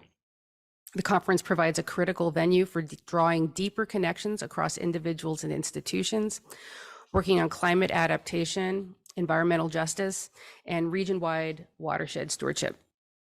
Attendees include regional scientists, community organizers, students, legislators, resource managers, planners, and many more that are working on issues related to improving, conserving, and monitoring the health of the estuary. Organized sessions and posters will focus on living resources, water quality, climate resilience, and environmental stewardship. Additional pre-conference workshops will take place on March 11th, and more information will be made soon about this State of the Estuary Conference on the SFEP website. And several DSP, Delta Science Program members are attending and participating and frankly running some of the sessions. Okay, so then the next workshop that I think will have broad interest is the Salinity Management Workshop. This is an online workshop. It's 2 days virtual, and it's the Delta Science Program is hosting it to discuss tools and strategies, identify knowledge gaps, and build shared goals for adaptively managing ocean saltwater intrusion in the Sacramento San Joaquin Delta. It has presentations from researchers on the human dimensions of salinity management and on modeling tools to assess the impacts of various management actions. It'll feature interactive sessions to share ideas and gather input from participants about the impacts of management actions, their trade-offs, and ways to improve modeling tools. The workshop is going to be held, again, virtually on 2 days, March 26th and 27th from 9 a.m. to 3:30 p.m. They're 2 different focuses, so please don't forget to sign up for both if you're interested. Day 1 of the workshop will focus on trade-offs involved with salinity management and who is impacted, while Day 2 will focus on discussing modeling results that compare scenarios with different management actions and different amounts of sea level rise. And the full agenda will be released soon. It'll be released in February. So any questions about that before we move on to the by the Councilmember numbers? Burgess, yes. Yes. I actually wanted to go back to the algae blooms. So one of the things that people don't realize is that a lot of people use surface water for irrigation. So do algae blooms affect water quality as far as ag irrigation? And I did ask this question, but I don't think I asked it enough on water treatment, whether it's the algae blooms as they are or how we chemically treat certain areas. Does that affect water quality treatment? Yes, you did ask that question. Basically, because it's a biological toxin, it would theoretically be taken care of in a wastewater treatment setting. Direct use. Yeah, and it should, but I mean, yes, because it's literally, a health hazard. So, but in terms of direct use on crops or so on, I can only imagine it'll degrade at some point because it's a biological toxin. Yeah, like cholera or something. Thank you. Sorry to kind of go backwards, but I just was kind of thinking about. I found it interesting that there are a lot of people that assume that ag is irrigating from wells when they're actually taking water, surface water. So it just made me wonder. Thank you. Yeah, I'll take a look into it because I'm interested now too. But it may have been examined by some, again, in the health field, it might be examined. Yeah. Great. No need for apologies. Those are good. I'm just going to say thank you. And I think I said that earlier to you today. I really, and I'm sure everybody here on this dais appreciates you asking those inquisitive, curious questions because we all learn. So thank you. Okay, move forward with by the numbers? Yes. Great. Perfect. Okay, so let's take a look at some of the data from the Department of Water Resources, CDEC, the California Data Exchange Center. Here's how things are looking right now. I was comparing this to December, and it's somewhat similar in terms of where we are in the reservoir status and precipitation. We have a little bit higher values now, but the precipitation is still below historical averages for the Northern Sierra and the Central Sierra. So the other thing that you'll notice on this particular by the numbers is that we're focusing on snow for a couple months now. And what you can see from the snow report is that, let's see, if we look at snowpack, the Northern Sierra has an average of 10.5 inches of snow water equivalents since October 1st, which is 65% of the average to date. And then Central Sierra is about, again, 57% of expected snowpack at 8.7 inches. And this is in snow water equivalents, so not inches of snow, which is about 10 to 1 roughly. So the other thing to note is the water supply. The Northern Sierra has received 19.5 inches of rain, which is since October 1st, which is 79% of our average to date. And the Central Sierra is 9.0 inches of rain at 51% of our historical average. So when you look at the water quality and flow, you can see the Sacramento River is actually running quite higher. It's about twice as high as it was running in December. It's recorded at 21,000 cubic feet per second, roughly, which is about 67% of the typical the 20-year flow average for January at this time. And the salinity is recording right now at about 190 microsiemens per centimeter. So, pretty low. And then the San Joaquin River, the Vernalis site, has flows recorded at about 1,700 cubic feet per second, which is 36% of the 20-year flow average for January. And the salinity is, of course, slightly higher in terms of 644 microsiemens per centimeter. For the combined Central Valley Project and State Water Project diversion sites, the flow was recorded at basically 5,800 cubic feet per second, which is about 83% of the 20-year flow average in January. And then the salinity that's recorded at the Banks site, just for comparison purposes, is at about 646, so similar to San Joaquin River in terms of current salinity. And, you know, I was just curious, so I looked at San Diego numbers just to put it in perspective, and the amount that fell just that one day is similar to like what was felt in a whole month back in the really heavy January of last year. So, and it was one day. Yeah, yeah, it's very notable. Anyway, just wanted to plug that the CDEC site has a lot of good data that is good for comparing multiple sites, not just our Delta site. Excellent. Thank you. I think we will know now, if there's no other questions or comments, we will ask for public comment. Emma, is there any public comment on this item? No, Madam Chair. Okay, we will now move on to our last item, and that is item 10, and that is a report or an update from the Delta Independent Science Board. And for that, we have our friend and ally, Dr. Lisa Wanger, who is, again, the chair of the Independent Science Board.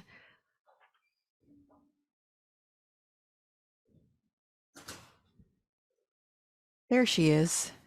Good morning. Good morning. I guess the internet isn't working fast, and neither am I, so we're even.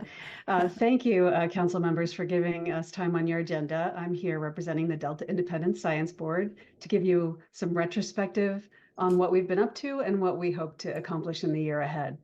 Next slide, please. So the first important update is that we've had a change in our cast of characters.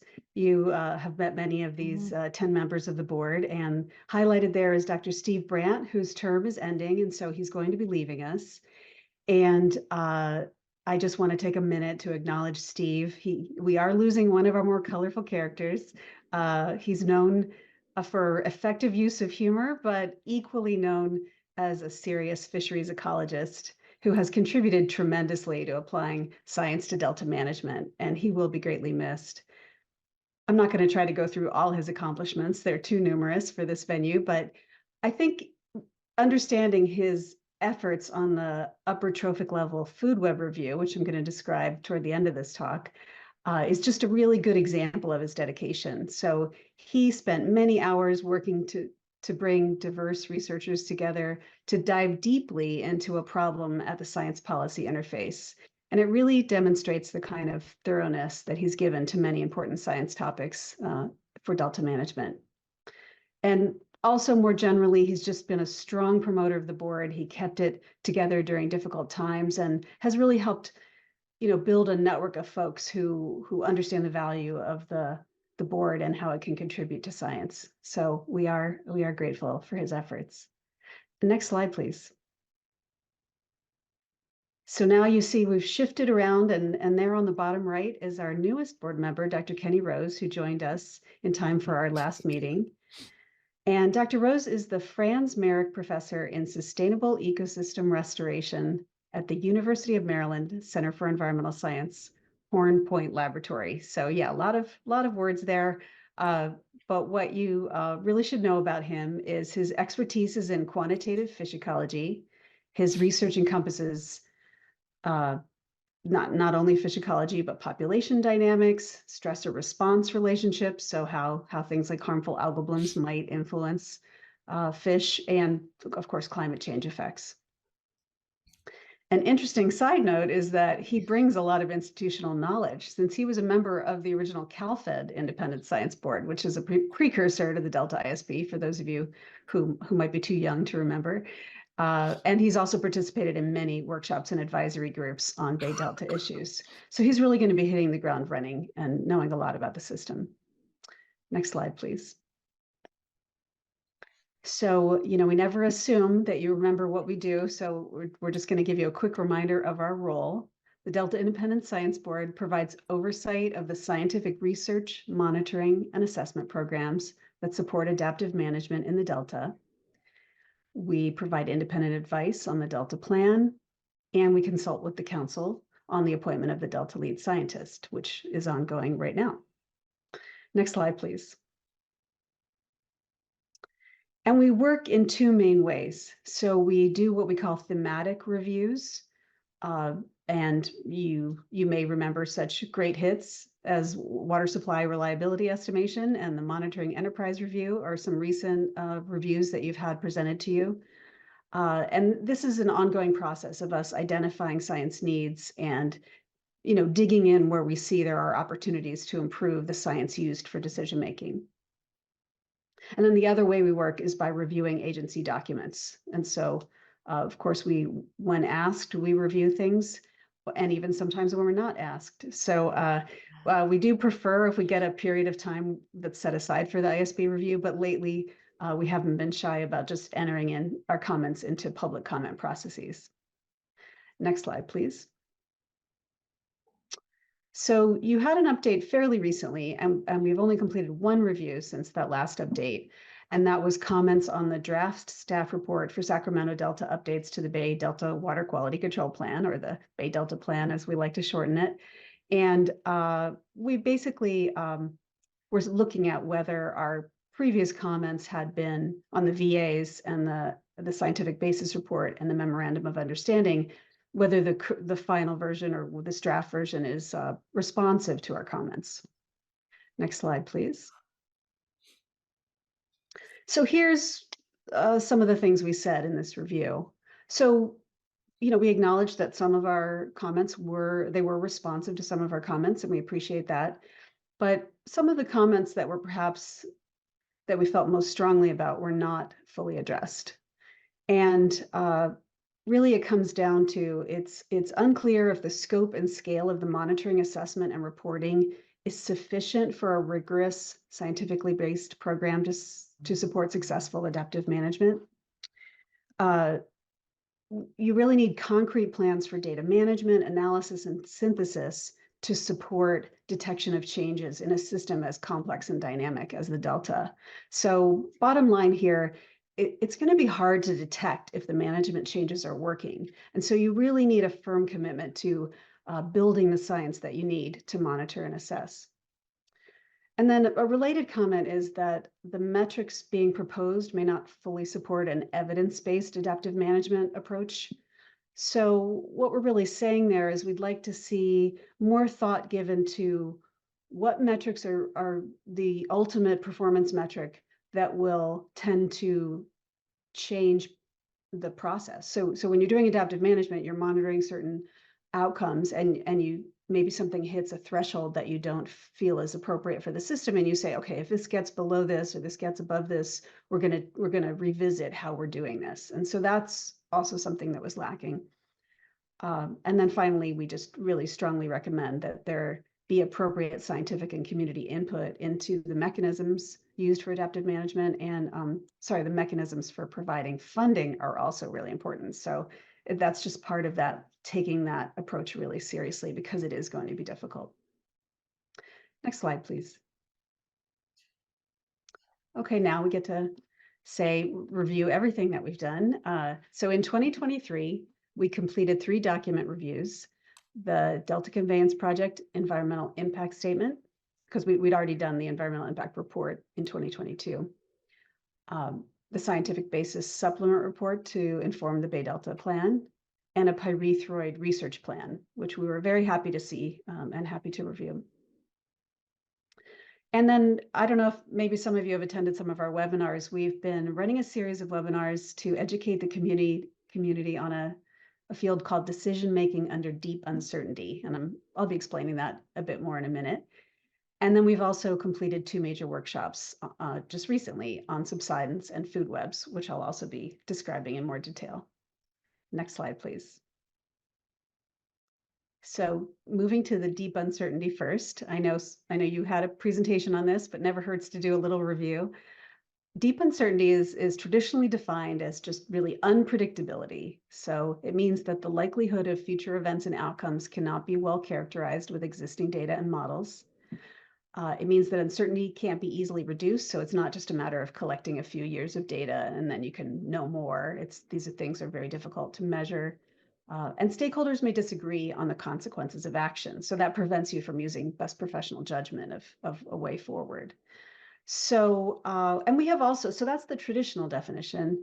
And we actually just concluded the seminar series with the folks you see on the right here. Dr. Hasnoot and Andrew Warren from the Netherlands gave us a really interesting seminar on their approach called dynamic adaptive planning that I'll explain in a minute more. But I also want to acknowledge that as part of our review, we're expanding this definition of deep uncertainty to also think about extreme risks that we can predict, but don't tend to necessarily handle well in our management choices. And that doesn't mean that we're always looking to eliminate risk, that may be infeasible to eliminate risk. But what it means is you're looking for ways to identify opportunities to reduce harm under a range of future conditions, even if that harm can't be fully prevented. And also things can also compound in unexpected ways. And I don't have to tell you about that, as California has been experiencing that quite viscerally. Next slide, please. So this is a slide I borrowed from Dr. Hasnoot's presentation. This dynamic adaptive planning approach that she has been developing and implementing with governments all around the world, interestingly, tries to break adaptation into alternative pathways. So that's those lines that are stretching off into the future in this slide, is that you have different alternatives to manage your risk. And what they try to do is map out, what can I do in the short term that makes sense, but that doesn't close off future opportunities to adapt. And you adjust as you learn more. And then you mostly want to avoid maladaptation, meaning you spend money in ways that aren't supporting your long-term goals, or you have sunk costs for things that stop working after a short period. So every decision becomes a meaningful step toward the long-term goals.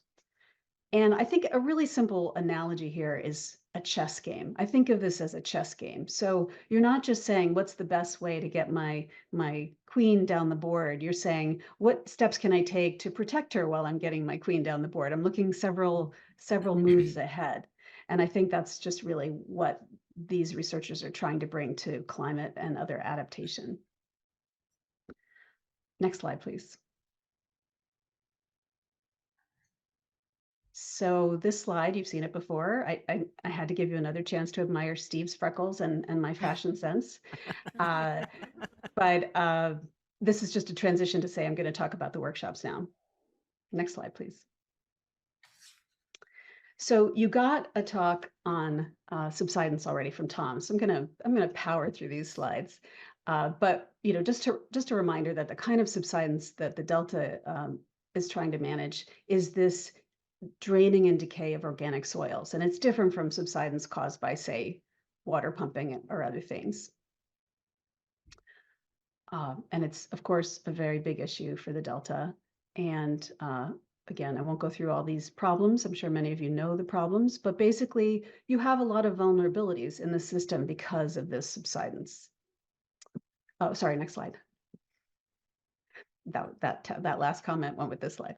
Okay, so yeah, lots of vulnerabilities, and of course we're looking for ways that those vulnerabilities can be reduced. Next slide, please. So what's new since Tom presented about this is that we've had the workshop, and we had about 166 attendees, 52 in person.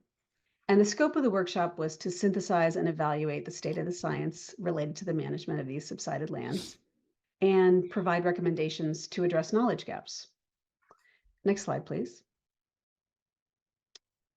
And we're going to be working on developing a lot of outcomes that came out of the workshop and synthesizing what was learned through multiple processes. But just some immediate outcomes that we'd like to share with you are that the workshop really generated meaningful interactions between agency officials, scientists, farmers, and other interested parties. And it really shows the benefit of these in-person events because these folks don't get a chance to talk to each other very much. And a lot of people commented on the value of hearing from farmers about sort of the practical realities of what can and cannot be done in these special peat soils. So I think there was really good learning and feedback among these groups.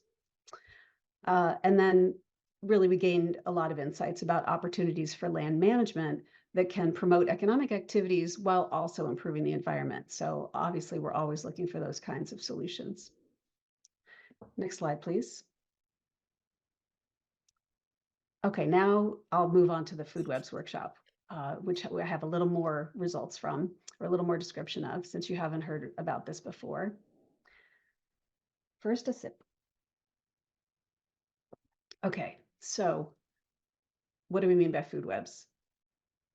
Food webs are a way to show the interactions among all the species in an aquatic system. And we were particularly focusing on upper trophic levels, meaning the fish that eat other fish in particular. And what these food web models do is describe the feeding relationships or trophic relationships between species. And that lets you look at flows of energy and nutrients among species in the system. And then also you can put into these models how environmental changes will work its way through the food web. So and not only that, the food web interactions themselves can influence environmental drivers and help you understand the effective management actions on the abundance of individual species, because it takes into account the direct and indirect effects. So you change the food available to one fish, but then that also generates the food available to the fish that eat that fish. And so it's just a nice way to bring in these nonlinear dynamics that occur in these systems. Next slide, please. So this workshop was also well attended. We had about 200 attendees, 63 in person.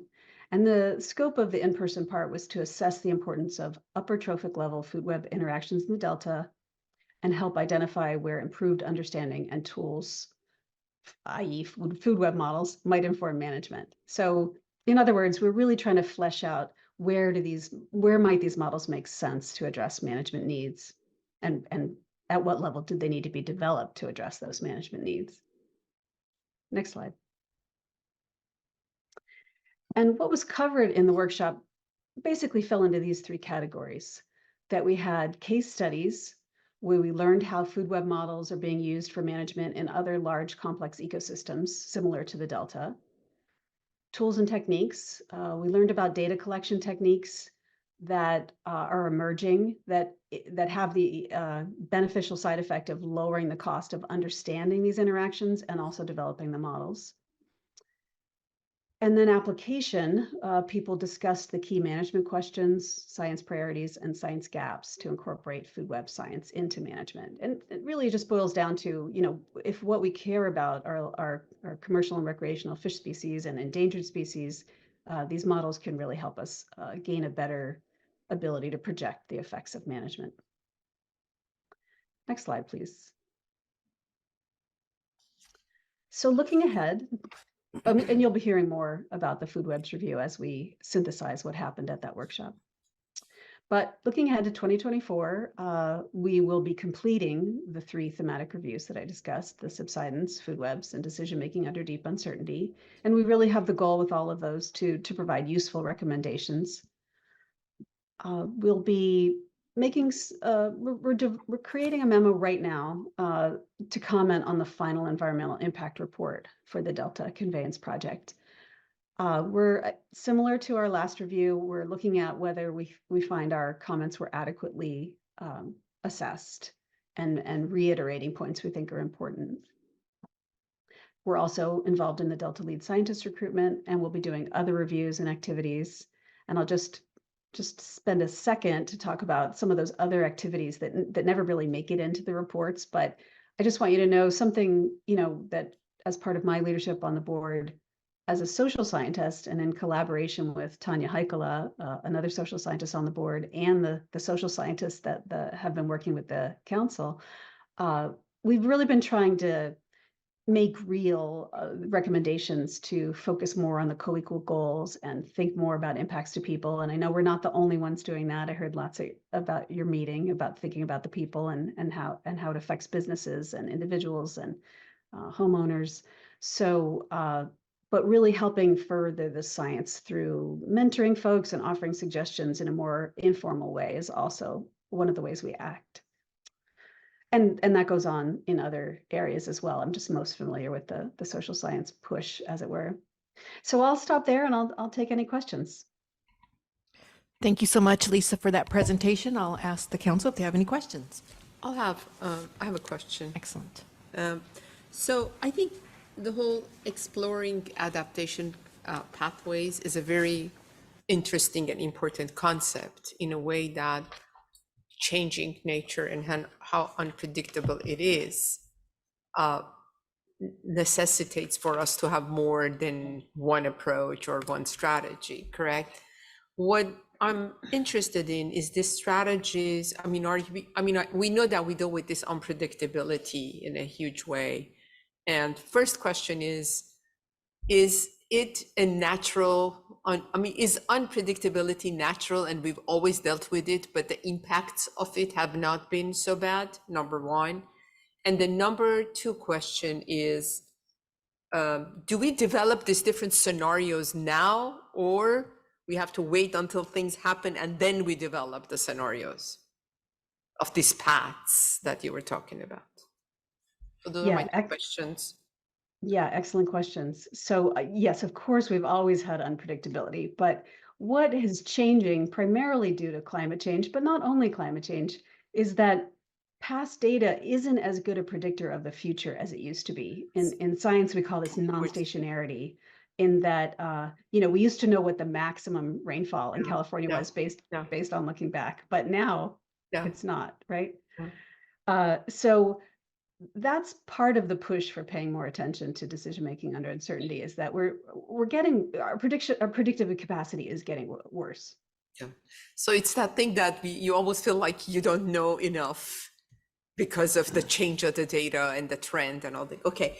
And then are we capable of developing more than one scenario, more than one strategy now, or we have to do this as we go and as we see the changes? Or no, we kind of like know the change pattern and we're saying we have these three strategies and depends if this happens, that's what we're going to do. And if this happens, can we do it now, or we got to have to wait until we see how things unravel?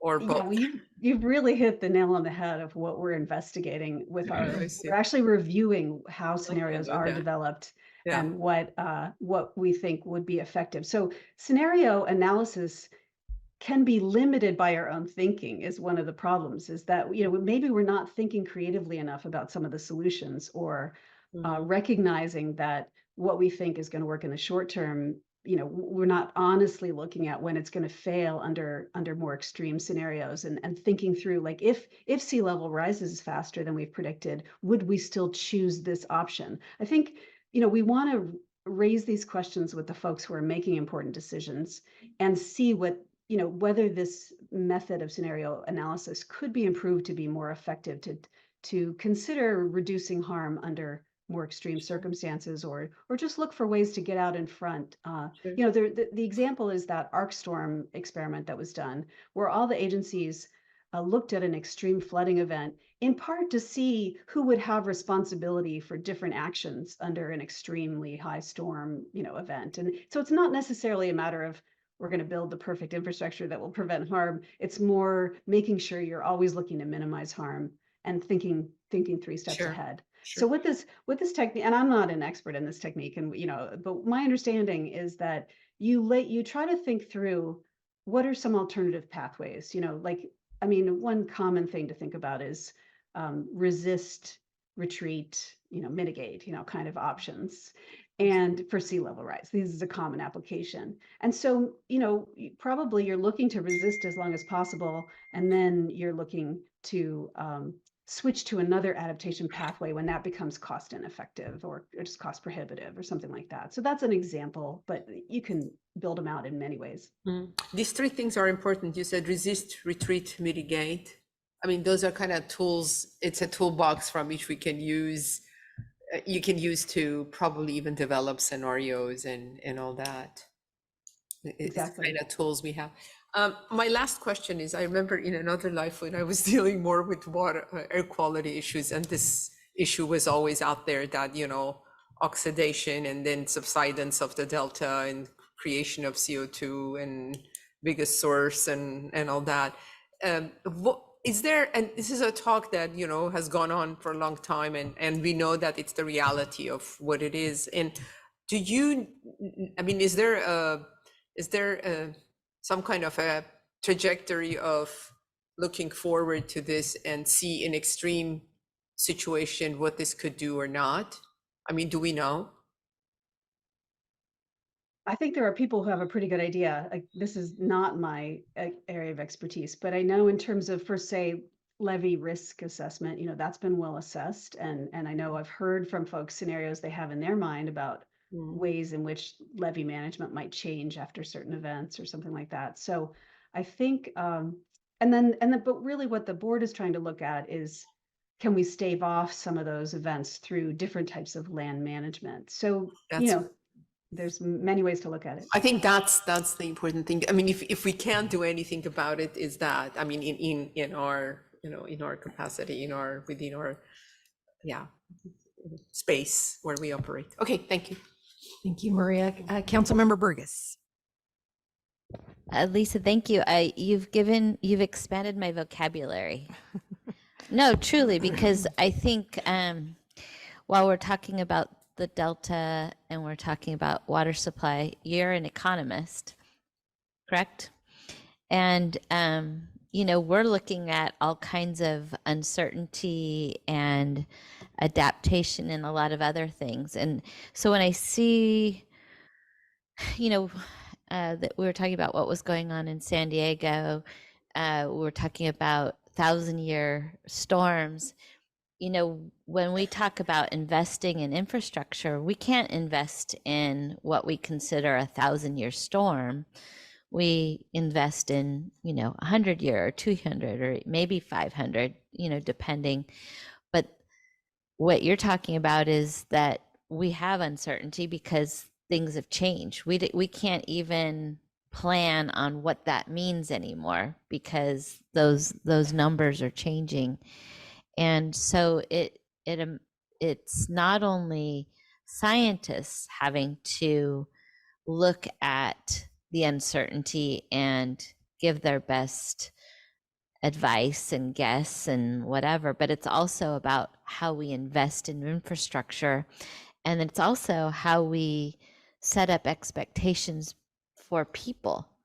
Because in San Diego, you know, we can't invest in 1,000-year storms, but we can help people prepare and we can help people understand, you know, if we have less water in Northern California, but more water in Southern California, if that becomes the norm, then we have to adapt to that. But maybe it won't be even that kind of dependability. So there's a lot of adaptation just between all of us in our expectations, how we invest in infrastructure and how we depend on it, how we invest in planning our water supply. So Lisa, you've expanded my vocabulary and you've helped me be able to talk about it a little bit better, and I appreciate that. Thank you, Councilperson Burgess. And can I just reiterate one thing that I meant to say in the prior question? It is hard to make decisions when you're uncertain of the future. And that's actually one of the reasons for decision making under deep uncertainty, is that we're trying to illustrate practitioners are trying to illustrate whether, you know, the amount of regret you would have if you were wrong. And maybe you look for ways to tweak your plans so that it serves your purposes over a broader range of future scenarios than just your best guess. And that's one of the key principles. And you can step into this slowly just by stress testing your plans for alternative scenarios. So you do often design infrastructure for your best guess future, but then you say, how much does this, increase in major storms, what kind of increase would make us switch to a different path? And just explore that. It doesn't mean you necessarily change what you did, but it does often reveal opportunities to make things more resilient over the long term. Other questions, comments? Lisa, I just want to, a couple things. Just want to thank you for taking the time and providing us a great overview in terms of your accomplishments for 2023. And I don't know if you were on earlier, but we got our annual report out, and if you haven't seen it, it's just fabulous, just absolutely fabulous. You must see it. I feel like I'm talking to a girlfriend right now. Oh, you must see it. You must. But all kidding aside, I want to first and foremost thank you for your leadership too. I actually participated in the subsidence workshop that was held back in October. And I think that you hit a couple of really key points. And I think Councilmember Burgess also highlighted that for me in terms of the uncertainty and the work that you provide and the oversight. And you gave us some slides of, again, defining who the leaders are, who the scientists are that work with the Independent Science Board. And I think that's probably one of the best kept secrets. And, for me, I always like to highlight that we have a lead scientist, that we work with a 10-member Independent Science Board. And when I mention that to individuals, a lot of people will say, wow, tell me more about this Independent Science Board. And they like the word independent. And I think that that's probably one of your greatest assets, the expertise that you all come at it from a different angle, a different perspective, with your economist background. I mean, it's wonderful to see. And at the subsidence workshop, and I would love to see more of this, in this coming year, it is an opportunity to bring in others into the conversation, to hear from the Independent Science Board, to hear about your, again, your scenarios and your analysis, and again, in a world of uncertainty.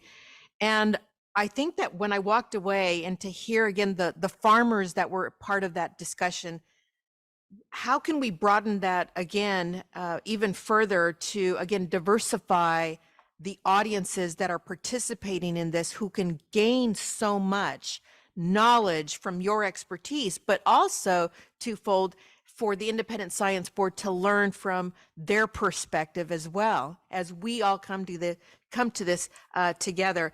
So, I saw that the attendance was almost 200 for the subsidence and well over 200 for the food webs. I just think that you guys are doing a stellar job in providing, again, these workshops that are going to provide us too here on the council so much more. And I'll just frame Councilmember Burgess's thank you for educating us and for expanding our vernacular, if you will. I just threw that in so that we can again adopt and learn from your expertise, your experience in moving and, again, hopefully investing more of our attention in what is on the horizon. So again, just wanted to, more than anything, thank you for that incredible leadership. And if there are no, absolutely. If there are no other questions, I will ask if there is any public comment, Emma. No, Madam Chair. Okay, well, we will now move on to item 10.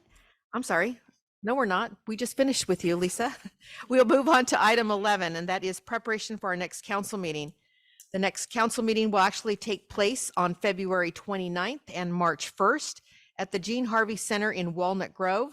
Please refer to the posted meeting notice 10 days before the meeting for further information or any other updates. And with that, we will conclude this meeting and wish everybody a great day, rest of your week, and we'll see you next month. Thank you.